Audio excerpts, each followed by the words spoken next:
कोई किसी का नहीं है, सब अपना अपना कर्म भोगने के लिए हम लोग आए हैं। कोई बेटा बन के आता है, कोई बेटी बन के आता है, कोई रिश्तेदार, कोई मित्र बन के आता है। योगासन लोग इसको कहते हैं। हाँ, योगासन योग की प्रथम सीढ़ी है। शरीर स्वस्थ होना चाहिए, किस लिए? युक्त स्वप्नावबोधस्य। भगवान कहते हैं सोना कितना है? युक्त, जितना ज़रूरी है। 6 घंटे की नींद बहुत है, 18 घंटे बाकी भगवान का भजन, शरीर के लिए काम, ये सब चीज़ें।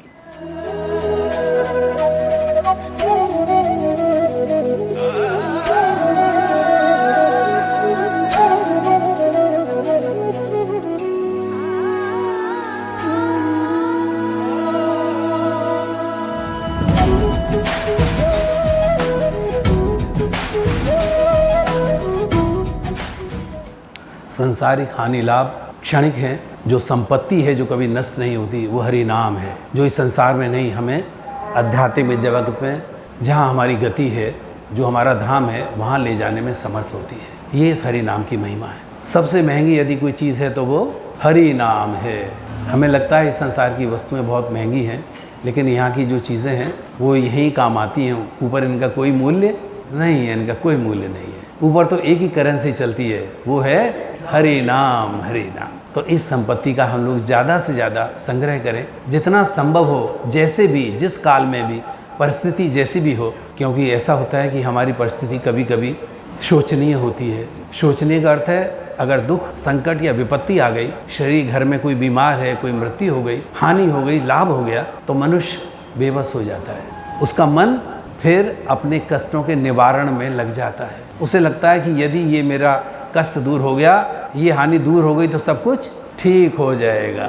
ये सब कुछ ठीक हो जाएगा का अर्थ ही है कि हम माया के जाल में पूरी तरह फंसे हुए हैं। क्योंकि इस भौतिक जगत में कुछ ठीक होने वाला नहीं है। पक्का, ये बिल्कुल 101% है। भगवान अपने मुख से खुद कह रहे हैं कि यहाँ ठीक होने वाला कुछ नहीं है। हरे कृष्णा। बोले मैंने व्यवस्था ही इसकी ऐसी की है, भगवान ने रचना इस जगत की ऐसी की है कि यहाँ पर आप खुश नहीं रह सकते। भगवान कहते हैं मैंने इस जगत को कैसा बनाया है? दुखालयम अशाश्वतम। इस जगत का क्या नाम है? दुख आलयम, दुख का घर है। और हम दुख के घर में क्या ढूंढ रहे हैं? हम सुख ढूंढ रहे हैं। तो भगवान ने कहा मैंने तो उसे बनाया दुख का घर, और तुम यहाँ क्या ढूंढ रहे हो?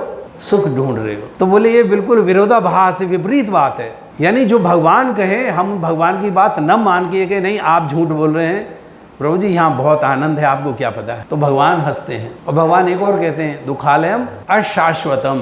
कहते ये क्षणिक भी है। अशाश्वत का मतलब जो सत्य न हो, असत हो, जब चाहे कब समाप्त हो जाए। ना असतो विद्यते भावो न अभावो विद्यते सतः उभयोरपि धष्टो तु अनयोस तत्वदर्शी भी। भगवान कहते दो चीज़ हैं इस दुनिया में जहाँ तुम रहते हो। ना असतो विद्यते भावो। बोले यहाँ पर ये जो शरीर जिसमें हम बैठकर घूमते हैं, हम इस शरीर में रहते हैं ना प्रभु जी। अब ये क्लियर हो गया है नहीं? सबको मुझे बताइए कि हम ये शरीर, हम आत्मा हैं। तो हम इस शरीर में रहते हैं और घूमते हैं और सारी क्रियाकलाप करते हैं। तो भगवान कहते ना असतो विद्यते भावो। तो भगवान कहते हैं जो शरीर है ये क्या है? असत है, झूठा है, मिथ्या है। ये कब चला जाए? बोले इसका कुछ पता नहीं। न जाए ये 100 साल तक न जाए, और ये जाना चाहे तो 1 मिनट में चला जाए। 1 साल का बच्चा, 6 महीने का बच्चा, 3 महीने का बच्चा, गर्भ में बच्चा, समाप्त हो जाता, बस उसको इतना ही जीवन। तो भगवान कहते हैं जो शरीर क्या है? असत्य है, ये झूठा है। इसलिए इसके लिए जो तुम अपनी जो आकर्षण, जो इसके लिए जो तकलीफ उठाते हो, उसका कोई अर्थ है नहीं। ना सतो विद्यते भावो न अभावो विद्यते सत। और भगवान कहते हैं जो सत्य है, सत्य क्या है? सत्य क्या है? आत्मा। भगवान कहते हैं आत्मा सत्य है, अर्थात शाश्वत है। ये हमेशा रहने वाली है, ये हमेशा रही, हमेशा रहेगी और हमेशा चलती रहेगी। ये कभी भी समाप्त नहीं होगी। भगवान कहते हैं जैसे मेरा अस्तित्व कभी समाप्त नहीं किया जा सकता, इसी तरह मेरे अंश का यानी हम आत्माओं का हमको भी कोई समाप्त नहीं कर सकता। न किसी गोली से, न किसी बंदूक से, न किसी तोप से, न परमाणु बम से हमको समाप्त नहीं किया जा सकता, क्योंकि हम आत्मा हैं। भगवान कहते हैं सत्य क्या है? सत्य यह है कि तुम आत्मा हो, तुम्हारी मृत्यु है ही नहीं। न तुम्हारा जन्म है, न तुम्हारी मृत्यु है। ये बात जिस दिन हमारी समझ में अच्छे से आ जाएगी, उसी को कहते हैं तत्वविद, यानी उसने तत्व को जान लिया। वही आत्मा को जानने वाला तत्वविद, तत्ववेता, वही विद्वान, वही ज्ञानी, वो सब कुछ है। इसमें जितने मर्जी विशेषण लगा लो, एडजेक्टिव लगा लो, जिसने आत्मा को जान लिया वही ज्ञानी है। और बाकी सब खुद सोच लें वो क्या है। भगवान कहते हैं ना असतो विद्यते भावो न भावो विद्यते उभयोरपि धष्टो तू अनयोस तत्वदर्श भी। भगवान कहते हैं ये अगर तुम्हें मेरी बात पर भरोसा न हो तो बोले इसी धरती पर ऐसे ऋषि आए हैं जो तत्वदर्शी हैं और उन्होंने इस तत्व को जाना और उसे पहचान लिया और उन्होंने संसार को अलविदा नमस्ते कह दिया और साधना में लग गए। कहाँ की? भगवत धाम, अपने घर लौटने की। हमारा जो असली घर क्या है? भगवत धाम है। तो भगवान कहते हैं जिन्होंने जान लिया, तत्वदर्शी जो मुनि हैं, ऋषि हैं, बोले उन्हें फिर इस संसार से वैराग्य हो गया। वैराग्य, आसक्ति और विरक्ति, जीवन में दो ही चीजें हमारे। तो हम क्या रहते हैं? या तो आसक्त रहते हैं संसार में, परिवार में, समाज में, राष्ट्र में, अपने आप में मगन रहते हैं, ये आसक्ति है। और इस आसक्ति का नाम क्या है? माया। यही माया है जो हमें घुमा रही है, यही माया है जो हमें रुला रही है, कभी हंसा रही है। तो भगवान कह रहे हैं ये जो असत है, हम किसके साथ जुड़े हुए हैं? असत के साथ जुड़े हुए हैं, जो सत्य नहीं है। सत्य क्या है? सत्य आत्मा है। जिसने आत्मा को पहचान लिया, आत्मा को पहचानने का क्या मतलब होता है? अपने आप को जानना। हमारा परिचय हम अपने आप को भी जानते ही नहीं है। हम तो अपने नाम को सिर्फ जो शरीर को हमारे नाम दे दिया गया है इसी को सब कुछ समझते हैं कि यही सब कुछ है। मेरा नाम तो विनोद कुमार है, पंडित जी के घर में मेरा जन्म हुआ है, इतना मैं पढ़ा लिखा हूँ, इतने मेरे भाई बहन हैं, इतनी मेरी पत्नी है, मेरे बच्चे हैं, मेरा ये है, मेरा वो है, ये मेरी संपत्ति है। और मैं इंजीनियर हूँ, मैं 1 लाख रुपए से ज़्यादा कमाता हूँ, मेरा एक बहुत बड़ा मकान भी है साहब, एक गाड़ी भी है। भगवान कहते हैं ये क्या है? बोले ये तुम्हारा इंट्रोडक्शन, ये आपका परिचय नहीं है। आप कौन हैं? आप बताइए। बोले महाराज बता दो, यही हमारा नाम है, ये पिताजी का नाम है, ये बच्चों का नाम है। संतों ने कहा नहीं, तुम शुरू से लेके आखिर तक, जन्म से लेके इस शरीर के जाने तक अपनी गलत पहचान में रहते हो और इस गलत पहचान के साथ ही चले जाते हो, इसीलिए तुम्हारा कल्याण नहीं हो पाता। जो आदमी आसक्ति यानी माया के भ्रम में जिएगा और माया के भ्रम में जाएगा, अगली बार उसका जन्म फिर माया के जाल में ही होगा, अर्थात हम इस संसार से मुक्त कभी नहीं हो पाएंगे। भगवान कहते हैं अगर मुक्त नहीं हो पाए, अगर आपका कोई पुण्य उदय हो गया, आप किसी तरह किसी मंदिर में किसी संत के पास पहुंच गए और आपने वह हरि नाम लेना सीख लिया, तो भगवान कहते हैं इसका भी इतना प्रभाव है कि अगली बार जो तुम्हारा शरीर होगा वो किसी कुत्ते, बिल्ली, जानवर या कीड़े में नहीं होगा, तुम्हें मनुष्य देह की प्राप्ति हो जाएगी। भगवान के नाम लेने का इतना प्रभाव है कि हमें मनुष्य की देह दोबारा मिल सकती है। भगवान कहते हैं दोबारा आपको ये देह मिल सकती है। तो अगर हमने यहाँ कुछ नाम लिया और भगवान का नाम लेते रहे, तो अगर मुक्त होकर धाम को नहीं भी गए तो दोबारा जन्म किसका होगा? मानव देह का। ये अपॉर्चुनिटी, ये अवसर हमें मिल सकता है। शर्त क्या है? भगवान का नाम लेते रहे। नाम लेने से क्या हो जाता है? हम पहले भी इस बात पे वैसे चर्चा कर चुके हैं। नाम से जन्म जन्मांतर के जो हमारे पाप हैं, अनंत जन्मों से जो हम करते आ रहे हैं, वो समाप्त हो जाता है। कपड़ा गंदा हो जाए तो साबुन से धो देते हैं, कीचड़ लग जाए तो पानी ऊपर डालते हैं, साफ हो जाता है, शुद्धि हो जाती है। बोले लेकिन इस जगत को छोड़ने से पहले किसकी सफाई करनी है ये तो जान लो। शरीर को कितना ही रगड़ लो, कितना ही इसमें चंदन, कितने इसमें मलमल और खुशबुएं, इत्र लगा लो, जाके सेंट ले आओ, सुंदर से पोशाकें पहन ला लो। गीता कहती है ये शव का श्रृंगार है, शव श्रृंगार है। ये देह क्या है? शव है। जो बोल रहा है बस वही तो है चेतना, वही तो आत्मा है। चेतना अर्थात आत्मा शरीर से निकला तो ये शरीर पहले भी शव था, अब भी शव है। तो भगवान कहे रोते किस लिए हो भाई? इस शव के लिए रो रहे हो? ये तो पहले भी शव था, छोड़ के चले जाओगे फिर भी शव है। अभी ये शव चूंकि जीता जागता चलता हुआ नजर आता है तो आपको तो नहीं जिंदा है, प्रभु जी अभी बिल्कुल ठीक ठाक हैं। अरे प्रभु जी ठीक है, लेकिन प्रभु जी जिस चीज को ओढ़ रहे हैं, जिस शरीर को, वो उसमें कुछ नहीं है। वो चेतना, चलना फिरना किससे? उसी आत्मा से है। उसका साक्षात्कार वही हमारा असली परिचय है। अर्जुन यही गलती कर रहा था। वो कह रहा था कि ये जो मेरे बंधु हैं, ये मेरे भाई हैं, मेरी पत्नी है, मेरे चाचा, दादा, पिताजी, इनको कैसे मारूं भैया? इन्होंने मुझे जन्म दिया है, मेरे पिताजी के भी पिताजी हैं, आप कहते हो बाण चलाओ। भगवान कहने लगे ये जो तुम्हारा रोना धोना है वो किसको लेकर है? शरीर को लेकर है, शरीर की आसक्ति है। जिस क्षण आत्मा शरीर को छोड़ देती है उसी समय शरीर हरे कृष्णा शव की तरह निर्जीव पड़ा रहता है। अब आप इसमें मलमल की चादर इसे उड़ा के, फूलों की मालाएं लगा के पूरे शहर में इसको घुमाइए, पिताजी का हम संस्कार कर रहे हैं, माता जी का या जिसका भी, तो भगवान कहते हैं वो शव श्रृंगार है। किसी शव को कितना ही श्रृंगारित कर लो उससे कोई लाभ होने वाला है? तो कोई लाभ नहीं है। बोले तुम खुशी हो लो, आपके मन में बड़ी प्रसन्नता होगी। देखो मैंने पिताजी को कितनी उनका सम्मान किया। इस शहर में इतनी बड़ी अंतिम यात्रा किसी की निकली जैसे मेरे पिताजी की निकली। चारों तरफ बाजे गाजे, हाथी घोड़े, मलमल में मैं अपने पिताजी को ले गया। भगवान कहते हैं वो शव है, मट्टी को तुम कितना ही इसे लीप लो, पोत लो, चंदन लगा लो, कुछ भी कर लो, इट्स ऑफ नो यूज, सब व्यर्थ है, बेकार है। जीते जी जब तक इस शरीर के अंदर आत्मा है तब तक जो आपने किया वही सार्थक, बाकी सब व्यर्थ। तो जब तक इस शरीर में जो हमको ये ड्रेस मिली हुई है पहनने के लिए, भगवान कहते हैं मानव देह मैंने इसीलिए दी है कि तुम सत्य का साक्षात्कार कर लो। एक बार सच को जान जाओ कि मैं यह शरीर नहीं हूँ, मैं आत्मा हूँ।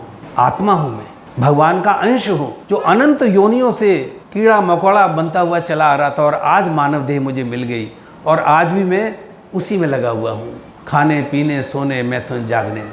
जो पशु कर रहे हैं वही हम भी कर रहे हैं। भगवान कहते हैं तुम्हारा एक ही तो काम था, मानव देह अगर मिली तो आपको इसमें किस काम में लगाना था? भगवान के भजन में, भगवान की सेवा। और हम कर क्या रहे हैं? किसकी सेवा कर रहे हैं? शरीर की सेवा कर रहे हैं हम लोग, नितांत शरीर की। बस शरीर को उड़ा रहे हैं, शरीर को पहना रहे हैं। शरीर से संबंधित जो है आत्मज, आपके शरीर से जो उत्पन्न हुआ, आपका बेटा, आपका बेटी, आपकी पत्नी, तनय है जिससे शरीर का संबंध है। तो ये जो प्रोडक्ट है ना, जो उत्पादन है, ये टेम्परेरी है, इनका कोई विशेष महत्व नहीं है। ये तो कर्मानुसार आपको मिल गए हैं, भगवान की दिए हुए उपहार हैं। अच्छे बुरे जैसे भी मिले इन्हें आप हंसते हंसते स्वीकार करो, प्रभु जी ये आपके दिए हुए हैं, ये भी हमारे नहीं हैं। आजा बेटा, आजा बेटा। अपने पत्नी को, बच्चों को जितना स्नेह हम दिखाते, कोई किसी का नहीं है, सब अपना अपना कर्म भोगने के लिए हम आए हैं। कोई बेटा बन के आता है, कोई बेटी बन के आता है, कोई रिश्तेदार, कोई मित्र बन के आता है। कोई 10 साल तक आपको हंसाता है, फिर 10 साल तक रुलाता है आपको। कोई आपको इतना परेशान करता है कि आपका जीवन ही छीन लेता है। आदमी सुसाइड कर लेता है औलाद से, पत्नी से, या पत्नी पति से। जीवात्मा जिस शरीर में हो, स्त्री के शरीर में, पुरुष के शरीर में, जानवर के शरीर में, आत्मा तो आत्मा है। आत्मा जिस देह में भी रहती है जीवंत कर देती है उस शरीर को। और शरीर का एक लक्ष्य है भगवत धाम जाना, भगवान को पाना, क्योंकि हम वही के हैं, वही हमको लौट के जाना। लेकिन इस माया आसक्ति का रंग हम पे ऐसा चढ़ जाता है कि हम जीवन भर ये जान ही नहीं पाते कि हम कौन हैं, कहाँ से आए हैं और कहाँ जाना है। हमें अपनी मंजिल का पता ही नहीं। भगवान कहते हैं अरे पागलो, तुम्हें तो ये नहीं पता तुम्हारी मंजिल कौन सी है। धन कमा लेना तुम्हारी मंजिल है, प्रतिष्ठा कमा लेना तुम अपनी मंजिल समझते हो। दंड बैठक लगा के जिम में जाके अपनी शरीर को लंबा चौड़ा स्वस्थ कर लेना तुम अपना इसे स्वास्थ्य समझते हो। रेशमी वस्त्रों से, सेंटों से अपने को सजा लेना, गले में सोने के वस्त्र आभूषण से लद के तुम ये समझते हो कि मैं बहुत प्रतिष्ठित हो गया, बहुत ऐश्वर्यवान, बहुत धनी हो गया। भगवान कहते हैं मूर्खता है, शव श्रृंगार है। इस देह को सजाने का कोई अर्थ नहीं है। आपके श्रृंगार की, आपके सोने की, आपकी प्रतिष्ठा की, आपके रूप की, आपके रंग की, आपके बल की कौन प्रशंसा करेगा? वही करेगा जो आप जैसा अज्ञानी है। ज्ञानवान कभी भी ऐसे व्यक्ति की प्रशंसा नहीं करते। इसलिए 99.9% लोग क्या कर रहे हैं, कोई धनी हुआ तो उसको दूर से प्रणाम करते हैं, प्रभु जी आपकी जय हो। किसी ने बहुत सुंदर वस्त्र पहन के, प्रभु जी आपकी जय हो। कोई बहुत बलवान है, प्रभु जी आपकी जय हो। कोई बहुत रूपवान है, प्रभु जी आपकी जय हो। हम उन बाहरी चीज़ों की जय कर रहे हैं जो अस्थायी हैं, असत हैं, छूटने वाली हैं, एक पल में छूट जाए। अभी मैं एक वीडियो देख रहा था, तो वो एक भारोत्तोलन प्रतियोगिता होती है, उसमें वो जो वेट लिफ्टिंग वाला है वो वजन उठाता है। तो एक उसको वेट उठा रहा था, एक आदमी बहुत मजबूत था, वो उठाते उठाते ही उसने वजन उसके हाथ से छूटा और वो समाप्त हो गया। तो बाहर लोग ताली बजा रहे थे। जब छूटा उसके हाथ से तो वो सारा स्टेडियम चुप हो गया, क्या हुआ इसके हाथ से छूट गया। तो पता लगा कि उसके प्राण चले गए, शरीर को आत्मा छोड़ के जा चुकी थी। तो हम किस देह का अभिमान कर रहे हैं? ये कब चल दे हमें कुछ पता नहीं। कब हम अपना शक्ति प्रदर्शन कर रहे हैं, कब अपने नारे लगा रहे हैं, कब अपनी जय जयकार कर रहे हैं, और ये आत्मा शरीर को छोड़ के चुपचाप चल देती है और सब यही इसलिए भगवान कहते हैं कि आप अपने आप को पहचानो, आप ये शरीर नहीं हो। जितना जल्दी इस चीज़ को हम रियलाइज करेंगे उतना ही हमारा कल्याण हो जाएगा। 5 मिनट के लिए सभी विद्वत जनों से, सभी माताओं से, क्योंकि मैं स्वयं ये भी कर रहा हूँ, 5 मिनट 10 मिनट एकांत में बैठ के अपने आप से पूछो, मैं कौन हूँ, मैं क्या कर रहा हूँ, क्या मुझे करना चाहिए, ये शरीर मुझे क्यों मिला है। भगवान कहते हैं पॉजिटिव थिंकिंग। ध्यान योग क्या है? ध्यान में अपने आप को जानना, यही मेडिटेशन है। ये जो आसन बनाना, दुनिया भर के ऊंचे नीचे आसन, टांगों को ऊपर नीचे करना, ये योग नहीं है, ये आसन है। योगासन लोग इसको कहते हैं। हाँ, योगासन योग की प्रथम सीढ़ी है। शरीर स्वस्थ होना चाहिए, किस लिए? ताकि इससे हरि नाम भगवान का भजन कर सके। इससे लोगों की तारीफ नहीं लेने, बड़े सुंदर लग रहे हैं साहब, आप तो कमाल है, कितना बढ़िया आप योगासन करते हैं। वो आसन इस काम के लिए नहीं, ये पहली सीढ़ी इसलिए है, युक्ताहार विहारश्च युक्त चेष्टस्य कर्मसु युक्त स्वप्नावबोधस्य योगो भवति दुःखः। भगवान कहते हैं ये देह इसलिए दिए कि ये जो इंस्ट्रूमेंट है इसको भी फिट रखो। ये जो आसन बना रहे हैं हम, ये बोले किस लिए बना रहे हैं? ये देह ठीक रहे। लेकिन देह का उद्देश्य क्या है ये तो पता होना चाहिए। ये देह इसलिए ठीक रहे कि उस भगवान का ज़्यादा अवधि तक हम उनका नाम ले सकें। ये देह गर्व के लिए नहीं है, बलिष्ठ होने के लिए, लोगों को धमकाने के लिए, दिखाने के लिए नहीं है, क्योंकि इस देह का कोई मूल्य नहीं है।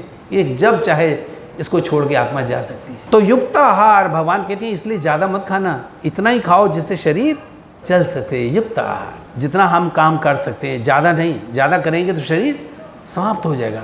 जो फटीग है ना, अधिक थकान, वो भी शरीर को समाप्त कर देगी। विहारस्य, इसलिए भगवान कहते घूमना फिरना जो श्रम करते हो ये भी ठीक ठाक, ज़्यादा मत करना। युक्त चेष्टस्य कर्मसु, मुझे करोड़पति बनना है, उसके लिए मैं दिन रात चेष्टा कर रहा हूँ, इतना प्रयत्न कर रहा हूँ, ना दिन ना रात, शरीर जल के राख हो गया। न रात के खाने का पता है, ना दिन के खाने का पता है, बस धन में लगा हुआ हूँ, बस मुझे 100 करोड़ कमाने, अंबानी बनना है। अरे मूर्ख, वो अंबानी का धन भी यहीं रह जाएगा, तुम्हारा धन भी यहीं रह जाएगा, और ये जो देह जिस काम के लिए मिली थी ये भी नष्ट हुई जा रही है। उस पागलपन के लिए तुम इस देह को भी नष्ट कर रहे हो, दिन रात उसके लिए भागे जा रहे हो। करोड़पति बन जाए, करोड़पति। युक्त चेष्टस्य कर्मसु, भगवान कह रहे हैं कर्म जो करने हैं पालन के लिए, शरीर निर्वाह के लिए, परिवार के पालन के लिए, अपनी देह के लिए, नियत जितना ज़रूरी है बस देह का निर्वाह हो जाए सम्मान से। और भगवान कहते हैं इतनी कमी में किसी के लिए कभी रखता भी नहीं हूँ। ये जो हाय माया, ये जो माया तो तुम्हें उकसाती है दिन रात, इससे भी आगे जाओ, इससे भी आगे जाओ। तो ये जो पागलपन है ये शरीर को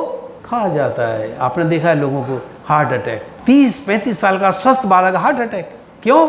दिन रात काम कर रहे हैं कंप्यूटर पे, गाड़ी में चलते में भी कंप्यूटर, कानों पे भी मोबाइल, 24 घंटे गाड़ी चलाते में भी यही काम हो रहा है, बच्चों से बात करते में भी यही काम हो रहा है, दिन रात। शरीर समाप्त हो, शरीर जिस काम के लिए मिला था वो काम हुआ ही नहीं, और हम किस बवाल में लग गए और शरीर व्यर्थ चला है। युक्त आहार विहारस्य युक्त स्वप्नावबोधस्य, भगवान कहते हैं सोना कितना है? युक्त, जितना ज़रूरी है। 6 घंटे की नींद बहुत है, 18 घंटे बाकी भगवान का भजन, शरीर के लिए काम, ये सब चीज़ें। 6 घंटे की नींद बहुत है, बाकी जागना, जागिए। और जागना किस लिए? व्यर्थ नहीं, जो भी हम बता रहे हैं इस कहानी के लिए नहीं, भगवत नाम के लिए, भगवान की उस आत्मज्ञान के लिए कि हम कौन हैं, किस लिए आए थे। साधु का संग करें, ये करेंगे तो आनंद आना शुरू हो जाएगा। इस शहर में हर कोई परेशान सा क्यों है, सीने में जलन, आंखों में तूफान सा क्यों है। चाहे कोई करोड़पति है या भिखारी है, हर एक की आंखों में तूफान है, कल की चिंता, कैसे मिलेगा, कैसे मिलेगा, कैसे कमाऊंगा, क्या होगा। भगवान कहते हैं मुझ पे तुम्हें विश्वास ही नहीं है। भगवान कहते हैं मैंने इतना कुछ बनाया है, अगर तुम झगड़ा न करो, प्रेम से रहो, तो यहाँ किसी को खाने की कमी, हरे कृष्ण, कोई कमी नहीं है। लेकिन तुम कहते हो कि सारी दुनिया को सिर्फ मैं ही खा जाऊं, बाकी जो मेरे भाई बंधु हैं वो सब मर जाएं, समाप्त हो जाएं, सब कुछ। भगवान कहते हैं ये है देहात्म बुद्धि। आत्मा देह के अंदर है, लेकिन आदमी शरीर को ही आत्मा समझे बैठा है, ये देहात्म बुद्धि। इस शरीर के लिए ही हम सारे पाप कर्म करते जा रहे हैं, दिन रात लगे हुए हैं। भगवान कहते हैं इससे निकलो, ये समझ अपने अंदर पैदा करो कि हम इस काम के लिए नहीं आए थे, इस काम के लिए हम नहीं आए थे। ये जो देह मिल गई है तुम्हें, ये है मुक्ति के लिए। मुक्त हो जाओ हमेशा के लिए इस दुखालयम अशाश्वतम, इस नरक से, इस मृत्यु लोक से। कहाँ जाना है हमने? शाश्वत भगवत धाम, जहाँ न जन्म है, न मृत्यु है, जहाँ न रोग है, न बुढ़ापा है, न जन्म है, न मृत्यु है। ऐसे ही सुंदर स्वस्थ दिव्य रूप, न भूख है न प्यास है, आनंद ही आनंद है, जो कि हम हैं। लेकिन हम अपने स्वरूप को नहीं पहचानते, इसलिए दिन रात हम परेशान हैं, इतना परेशान रहते हैं। दिन रात सोचते हैं कल क्या होगा, मेरे बेटे का क्या होगा, क्या कमाल है, मेरी बिटिया का क्या होगा। अंतिम समय में, मरते समय भी आदमी सोचता है मेरी पत्नी का क्या होगा, पत्नी सोचती है मेरे पति को रोटी कौन खिलाएगा, मेरे बच्चों का क्या होगा। ये हमारा जो अबोध, हमारा अज्ञान है, जो हमें दिन रात हमें परेशान करता है, यही अज्ञानता का जड़ मूल है। जब तक इससे दूर नहीं होंगे तब तक कल्याण नहीं हो सकता। इसलिए वो जानना बहुत जरूरी है जिस काम के लिए हम आए हैं। आत्मा का कार्य है भगवान का स्मरण करना, हमारा एक ही कर्म है। भगवान कहते हैं माया में आके तुम अपना कर्म भूल जाते हो, दो काम करते हो, क्योंकि मन जो है एक ऐसा इंस्ट्रूमेंट है, ऐसा यंत्र है, ऐसी इंद्रिय है जो आपसे एक टाइम में एक ही काम करने देगा। या तो आप संसार की सेवा करोगे या भगवान की। भगवान कहते हैं जो तुम्हारा स्वभाव है वो काय का है, सेवा का है। आत्मा, जीवात्मा का जो स्वभाव है क्या है, सेवा का। माँ बेटे की सेवा कर रही है, बच्चों की सेवा कर रही है, पति पत्नी की सेवा कर रहा है, पत्नी पति की सेवा कर रही है, बच्चे माँ बाप की सेवा कर रहे हैं, माँ बाप बच्चों की सेवा कर रहे हैं, परिवार की सेवा कर रहे हैं, समाज की सेवा कर रहे हैं, राष्ट्र की सेवा कर रहे हैं। तो हर आदमी सेवा कर रहा है। भगवान कह रहे हैं ये कोई गलत बात नहीं है सेवा करना, क्योंकि सेवा तुम्हारा नित्य धर्म है। जीव का नित्य धर्म है सेवा करना। लेकिन सेवा करनी किसकी चाहिए हमें? भगवान कहते हैं सेवा तो आपको स्वामी की करनी चाहिए। तो हम किसके दास हैं, किसके सेवक हैं? भगवान के। हमारा स्वामी कौन है? और हमने यहाँ स्वामी किसको बना रखा है? दुनिया में सब हमारे स्वामी हैं, सबकी सेवा कर रहे हैं। लेकिन ये सत्य जान लें कि यहाँ आप किसी की कितनी भी सेवा करें, आपकी सेवा से वो कभी संतुष्ट नहीं होगा। आप अपने प्राण दे दीजिए, फिर भी संसार को आप कभी संतुष्ट नहीं कर पाएंगे, कितना भी कर लें। यही अर्जुन कर रहा है। वो कह रहा है नहीं ये मेरे अपने हैं, वो उनकी सेवा करना चाहता है। कह रहा बचपन में जिन्होंने मुझे पाला उन पे कैसे उलट के बाँह चलाऊँ। अर्जुन यहाँ तक कह रहा है प्रभु जी आप कैसी बात कर रहे हैं, मैं भीष्म पितामह पे कैसे बाण चला दूँ, द्रोणाचार्य पे कैसे बाण चला दूँ, अपने बाबा पे कोई बाण चला सकता है? अरे वो मेरे पिताजी के भी पिताजी हैं, पिताजी पूजनीय हैं, और वो पिता के भी पिता, वो तो परम पूजनीय हैं। उनकी चरण वंदना के अलावा हम कुछ और सोच ही नहीं सकते। ये देह का संबंध है, ये जगत संबंध है। शिक्षक द्विज है, आपको द्विज बनाता है। शरीर में जब आध्यात्मिक ज्ञान, ये जो हम चर्चा कर रहे हैं, शिक्षक करता है, यही ज्ञान देता है। तो वो क्या है? मनुष्य का दूसरा जन्म है। तो मनुष्य को चाहिए अपने गुरु का सम्मान करें। तत्विद्धि प्रणिपातेन परिपृष्टेन सेवया उपदेक्षन्ति ते ज्ञानम ज्ञानेन तत्वदर्शन। मनुष्य को चाहिए जो शिक्षक गुरु है उसके पास जाके ये इंजीनियरिंग, डॉक्टरी और ये सब MBA जो पढ़ाई है, ये कौन सी पढ़ाई है भैया?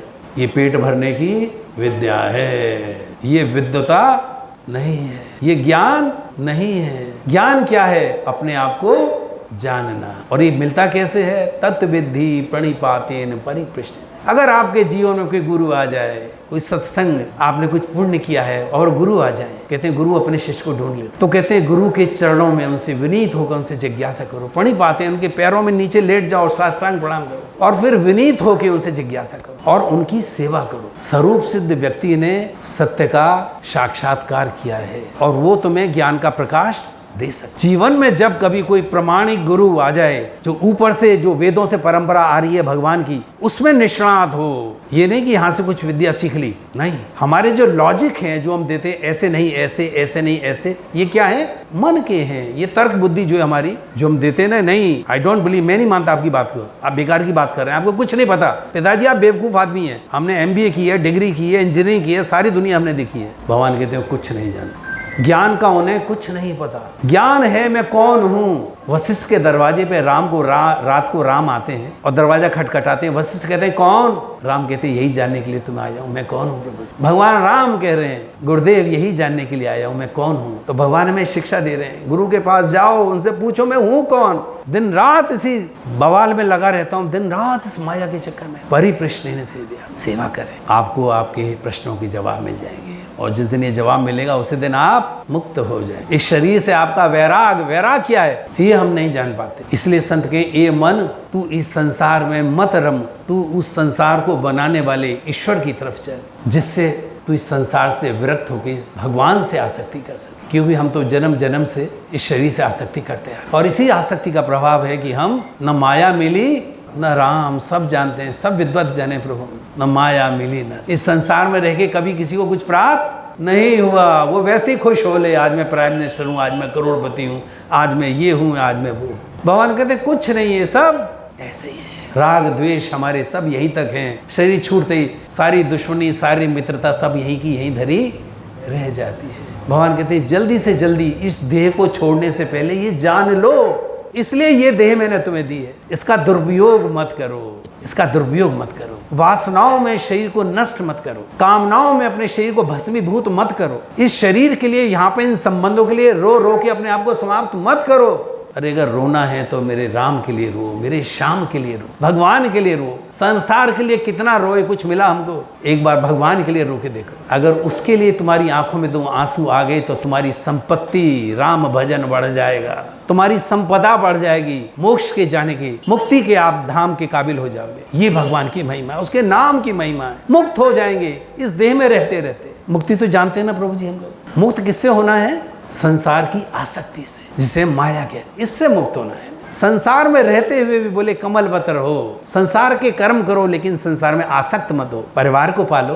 पढ़ो लिखो, पढ़ाओ लिखाओ, बच्चों का, परिवार का पालन पोषण करो, ये मानकर भगवान ये आपके दिव्य खिलौने हैं, ये आपके दिव्य उपहार हैं। मैं जिस स्थिति में हूँ, जिस हाल में हूँ, मैं पूरी शक्ति से उनको प्रसन्न करने की, सेवा करने की चेष्टा करूंगा, क्योंकि ये आपके हैं, ये मेरे हैं। ऐसा सोच के अगर करोगे तो फिर कर्म बंधन में फंस जाओगे, फिर रोओगे। भगवान ये सब आपके हैं। भगवान का मान के हर एक से प्रेम करो, अपना मान के नहीं। अपना मानना ही माया है। माया का अर्थ ही है जो नहीं है उसे मान लेना, यही माया है।